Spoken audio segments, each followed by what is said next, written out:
Ito ang aking pangako,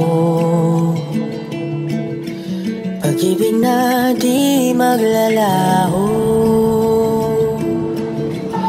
To be patient, to be kind and to be true, to love and to be loved by you.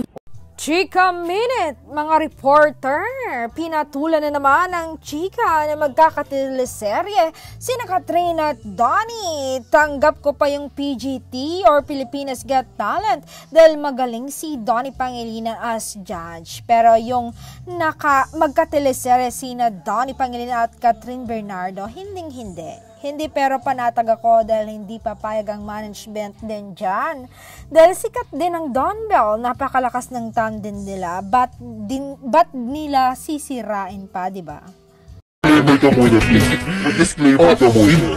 Ito na, hindi naman tayo, kasi sinasabi ng mga Don Bell fans, ba't daw hate na hate ko si Bell Mayan? Hindi ko po hate si Bell Mayan. Actually, lovely si Bell. Ganda-ganda ko actually kay Bell Mayan.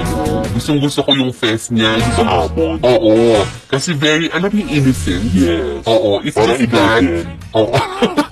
Kailangan ko sa beauty ni Bell. It's just that, OG, parang bet ko lang na magkaroon, ha? Bet ko lang na magkaroon ng ibang partner. Oh, which is tama. Etong si Donnie, para makita natin kung bakit din ba sa kanya na magkaroon ng ibang makakasama sa isang project. Yan naman dati mga artista ng 80s, 90s, di ba? Pina-partner sa iba.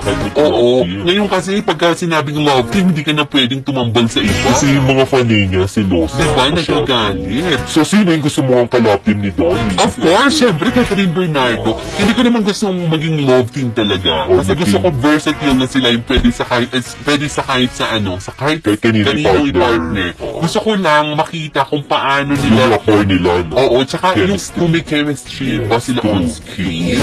Oo, or paano nila ipoportray yung kanilang mga magiging role sakaling gumawa sila ng pelikula or teleserye.